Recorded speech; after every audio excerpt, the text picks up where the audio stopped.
Fala, gente boa! Já dá pra gente dizer assim, com alguma segurança, que a ex-mulher do Homem-Bomba lá do STF participou em alguma medida do plano dele de atacar o Supremo e de tentar matar o Alexandre de Moraes. Qual é o nível dessa participação? A gente ainda vai descobrir, mas já dá para dizer que ela participou. E por quê? Porque ela foi gravada confessando isso, e também pelas coisas que ela disse quando ela estava sendo socorrida lá do incêndio na casa. Pessoas, inclusive, gravaram esse socorro com o celular, e as coisas que ela falou ali no desespero, toda queimada, soam também como uma confissão de culpa. Vou te contar o que rolou nessa história. E como é que tá? Porque já tem a investigação do incêndio, que é separada da investigação da explosão. E ela pode sair do hospital, se ela sobreviver às queimaduras, direto para a cadeia. Vou te contar isso em detalhes. Também vou te contar que o Mauro Cid vai ter uma nova conversinha com a Polícia Federal depois que a PF descobriu que ele andou apagando coisas e não contou coisas no acordo de delação premiada dele. Inclusive, esse acordo está ameaçadíssimo. Se ele perder os benefícios do acordo, ele pode, inclusive, voltar para a cadeia. Terça-feira, a gente vai descobrir o que ele tem a dizer sobre as coisas que ele omitiu da Polícia Federal. Vou te contar essa história e também você vai adorar. Você vai adorar ver racistas se dando mal. Pois é, eu estou falando daqueles racistas lá da PUC de São Paulo que ficaram xingando o pessoal da USP, cotista, pobre, aqueles xingamentos racistas idiotas, né, de quem acha que é melhor que os outros porque tem dinheiro. Só que o karma veio, né, as pessoas estão pagando seus preços, estão perdendo emprego, estão perdendo direito de participar de atividade de faculdade, daqui a pouco vai rolar até expulsão, pode esperar para você ver. Vou te contar essas 3 histórias nesse vídeo aqui. Vem comigo que eu sou o Ricardo Mello, sou explicador-geral da República, estou aqui para traduzir o politiquês para o português, mas tem que ser aquele português que todo mundo entende. Já te peço para sentar o dedo aí no gostei, para se inscrever no canal, ativar o sininho, para entrar no nosso grupo de WhatsApp, o link está aqui na descrição. Toda vez que eu publico um conteúdo, eu mando primeiro lá. Você recebe primeiro se você estiver no grupo. E também te peço, se puder, se quiser, para participar do financiamento coletivo, porque esse trabalho aqui só existe por causa disso. Você pode contribuir sendo membro do canal, aqui embaixo tem um botão, ou seja, membro, bem do lado da inscrição. E aqui em cima tem essa chave Pix, que é a maneira mais usada pelas pessoas que colaboram. Aqui você ajuda quando quiser, com quanto você puder, e se não puder, deixa aquele like, um comentário inteligente, que tá pago. Bom, vamos lá, vamos contar a primeira história que você precisa saber. Mauro Cid, de novo às voltas com a Polícia Federal. Polícia Federal convoca Mauro Cid para prestar novo depoimento na próxima terça-feira, amanhã. Terça-feira, dia 19 de novembro. E por que ele vai prestar esse novo depoimento? Porque teve um episódio recente da polícia ter localizado dados que ele tinha apagado do celular, do computador, de vários aparelhos dele. Esses aparelhos foram submetidos a um programa de computador israelense que consegue recuperar dados que são apagados, né? Traz de volta, ressuscita esses arquivos que foram apagados. PF recupera dados apagados por Mauro Cid e avança em investigação sobre tentativa de golpe. Qual que é o grande problema aí do Mauro Cid ter se esquecido de falar algumas coisas? Quando você assina um acordo de delação premiada, você tem a obrigação de contar a verdade e de contar tudo. Não contar só aquilo que a polícia já descobriu. E o que a polícia descobriu ao encontrar dados novos nos dispositivos do Mauro Cid? Que ele só estava contando aquilo que a polícia já tinha descoberto. Ele confirmava, dava um caminho para as provas, mas novidade mesmo ele não trouxe. E isso é um problema. Arquivos recuperados pela Polícia Federal no celular de Cid revelam um monitoramento detalhado de segurança de Lula de site. Então, por exemplo, esse tipo de situação aí, eles estavam monitorando seguranças do Lula. Até a arma que a segurança do Lula usa, eles sabiam. Esse monitoramento era para prender o Lula ou fazer coisa pior no dia do golpe de Estado que acabou não dando certo, que foi o 8 de janeiro. E aí, esse tipo de prova não poderia ter sido omitida pelo Mauro Cid. Então, agora ele vai responder por que ele não lembrou de falar essas histórias e vai ter que explicar direitinho, detalhadamente. E mesmo assim ele corre o risco de ter o acordo de delação premiada dele cancelado. Se isso acontecer, ele perde benefício de redução de pena, perde benefício, eventualmente, de ficar livre de alguma multa, e pode inclusive voltar para a cadeia porque ele só saiu da prisão porque ele firmou um acordo de delação premiada. E um dos benefícios era responder o processo em liberdade. Então, de repente, ele pode voltar para a cadeia. E aí ficar com a situação assim. As provas que a Polícia Federal já conseguiu, inclusive com base nos depoimentos dele da delação, o que já está comprovado, continua valendo normalmente para o processo. Só não vale os benefícios dele. Por quê? Porque, em tese, ele mentiu para a polícia. E não pode mentir em delação premiada. Entenda o que acontece com o Mauro Cid se o PF pedir anulação da delação premiada. Então, dependendo do depoimento que ele vai dar nessa terça-feira, o delegado pode falar, fica claro aqui que ele mentiu o tempo todo, que ele omitiu e ele não merece os benefícios do acordo de delação. Aí o que o delegado faz? Ele vai fazer uma representação pedindo para o STF anular o acordo de delação premiada do Mauro Cid. Quem tem o poder de concordar com isso e determinar é o Xandão, Alexandre de Moraes. Porque ele é o relator da investigação da tentativa de golpe de Estado. Mas é a Polícia Federal, parte da Polícia Federal, a iniciativa de pedir o cancelamento do acordo, porque o cara roeu a corda, não contou tudo que sabia, e isso pode comprometer diretamente, porque uma vez cancelado, como eu disse, ele pode inclusive voltar para a cadeia imediatamente. Pode ser que ele saia do depoimento direto para a cadeia. Não é impossível que isso aconteça. Inclusive, isso aconteceu recentemente, numa vez anterior aí, que teve um episódio semelhante. Você vai se lembrar. Enfim, Mauro Cid agora vai ter que contar, então, os detalhes finais do plano de golpe, que é o que está faltando para fechar esse inquérito.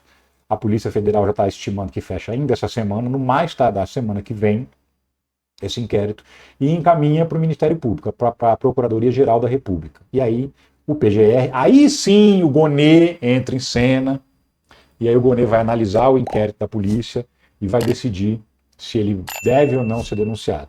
Então, assim, porque tem uma galera falando, cadê o Gonê? O Gonê não faz nada, o Gonê tá dormindo. Então, gente, calma.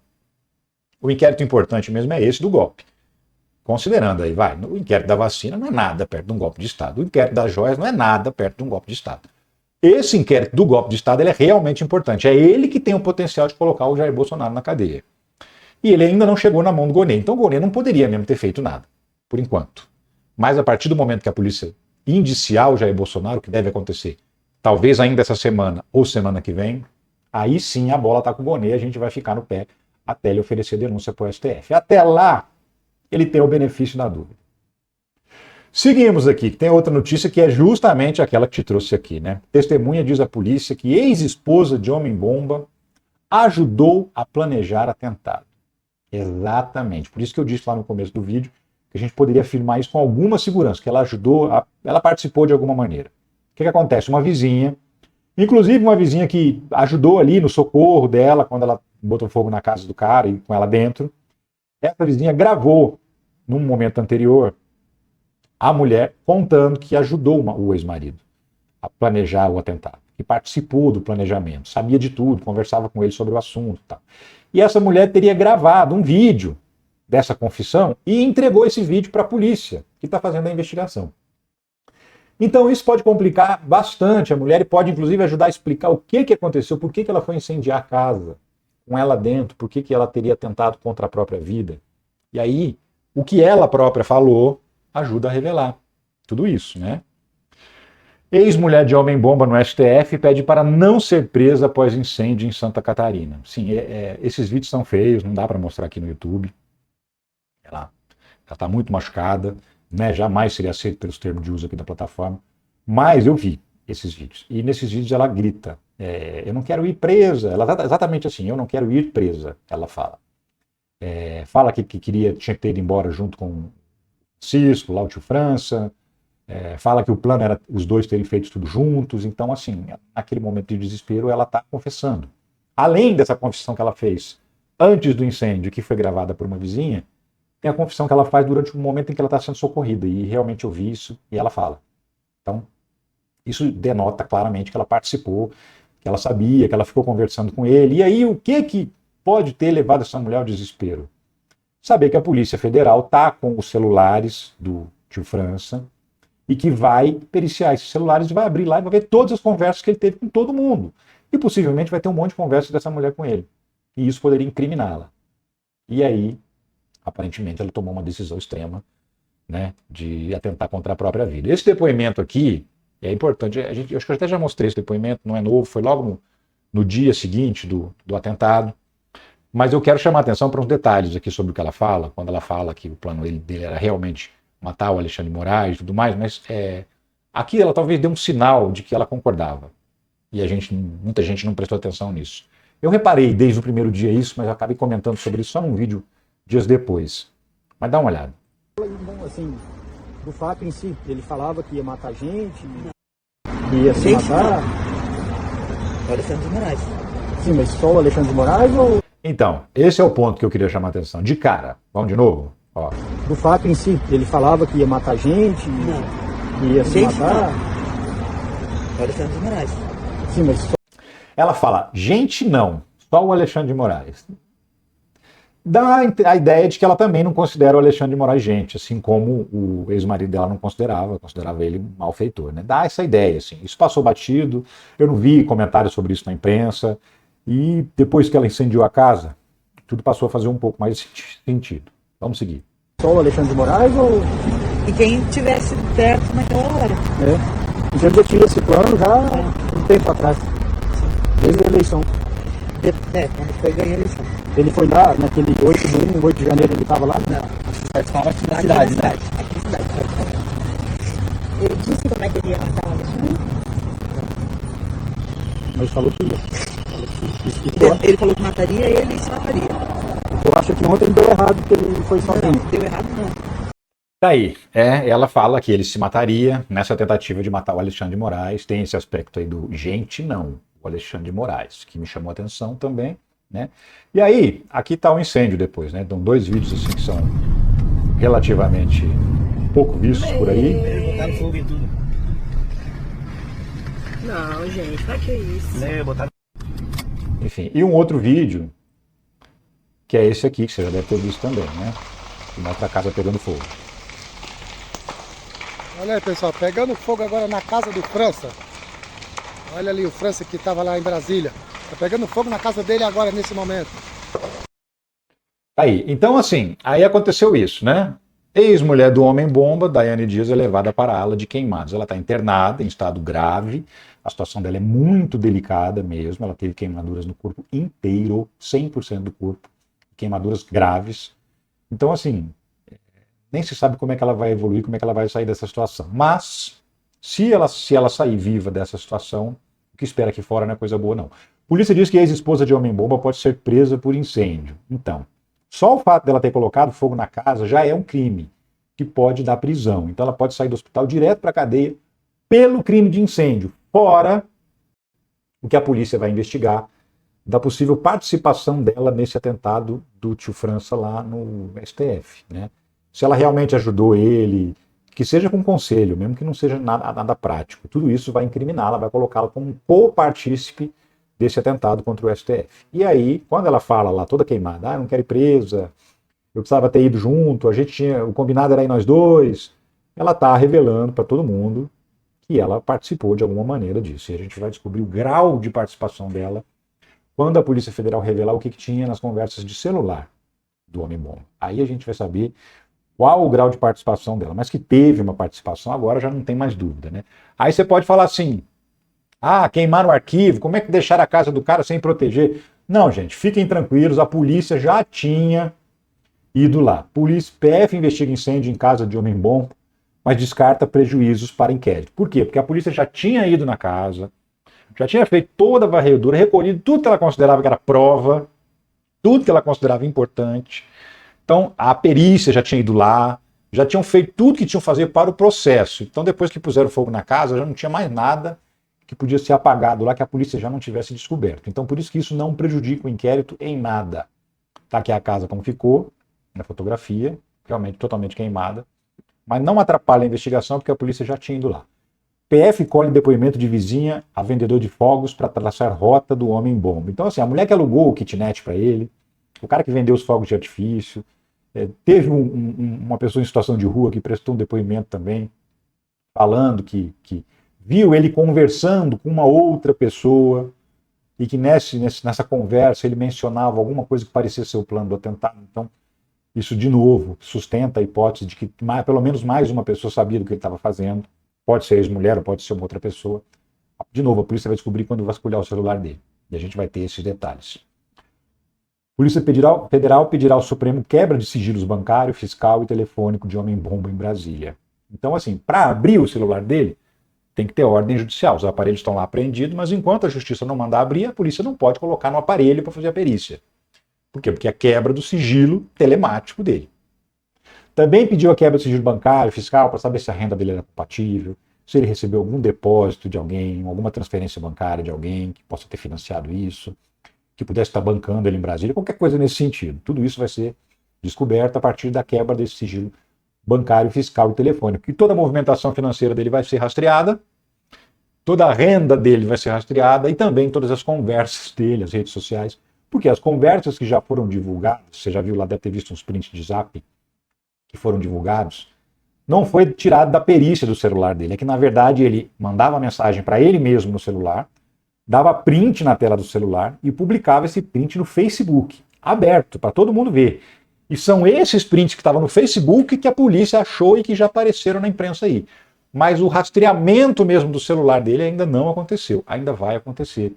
E aí a gente vai descobrir o que motivou esse homem, quem foram as influências diretas, mais próximas, que tipo de fake news esse homem recebia e que levou ele a ficar fanático a esse ponto, de onde vinham essas fake news, quem é que mandava isso para ele, né? De onde nascem essas fake news, porque essas fake news elas não nascem no WhatsApp, elas nascem numa rede social, aquela do Elon Musk, um influenciador grande geralmente publica lá, ou às vezes até um político, aí isso é printado, isso vai para o WhatsApp e dali não roda para sempre, eternamente. Mas isso sempre nasce num lugar que quase sempre é rastreável. Então vai dar para saber até quem influenciou o Francisco a cometer esse gesto extremo. E aí, obviamente, que isso pode levar a incriminar o Jair Bolsonaro por conta de todos os discursos dele em que ele convocava as pessoas à guerra, dizia que o Alexandre de Moraes era o grande inimigo, e dizia que as pessoas tinham que sacrificar a vida delas em nome da liberdade, inclusive da liberdade das crianças. Esse tipo de discurso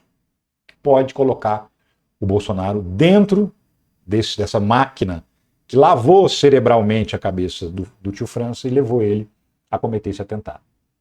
A ver, o futuro vai trazer as respostas para a gente e nem vai demorar muito. Mudando de assunto.